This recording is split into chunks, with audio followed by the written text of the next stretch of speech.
Pinalibutan at hinarangan ng nasa 4 na Chinese vessel ang dalawang bangka ng Pilipinas. Nangyari yan itong Linggo, July 7, habang nagsasagawa ng emergency medical evacuation ng Armed Forces of the Philippines at Philippine Coast Guard. Ang operasyon ay para sa may sakit na sundalo na nakaistasyon sa BRP Sierra Madre sa Ayungin Shoal. Sa kabila ng aksyon ng China, matagumpay na nabigyan ng tulong medikal ang sundalo at ngayon ay nasa stable na ang kondisyon.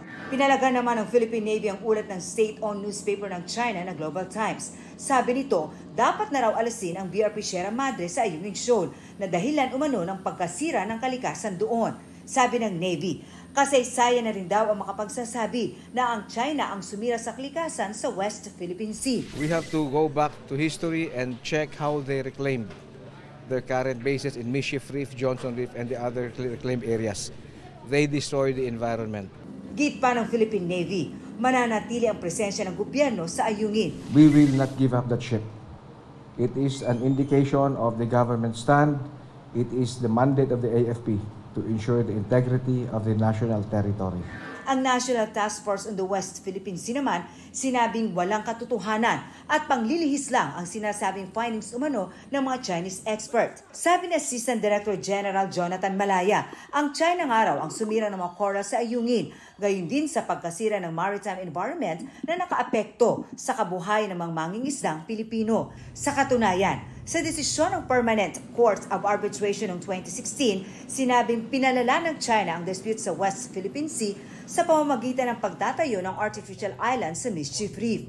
Nagbabalang NTFWPS sa publiko at sa international community sa mga fake news at disinformation na ipinakakalat ng China.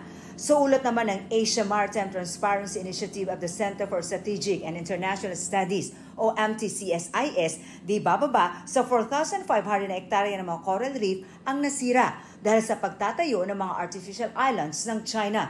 Sa Maritime Research Survey ng UP Institute of Biology noong Marso, lumabas na nasisira na raw ang mga case sa teritoryo ng Pagasa Island.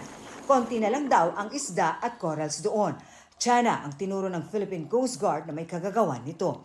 Pinaghahanap naman ngayon ng isang mangingisda na nawala matapos umanong banggain ang kanilang bangka. Sa impormasyong nakuha ni Senator Francis Tolentino, mula umano sa China ang barkong bumangga sa bangka. Ang isang dambuhalang barko ng China, ang pangalan ay Yang Fu, ay binangga yung isang maliit na bangka ng ating mangingisda sa may area ng West Philippine Sea. Lumubog yung bangka at nawawala ang isang mangingisda. Ang masaklap, hindi niya sinaklolohan din yung ating mangingisda.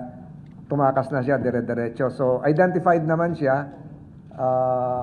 Malamang-lamang ito ay commercial vessel.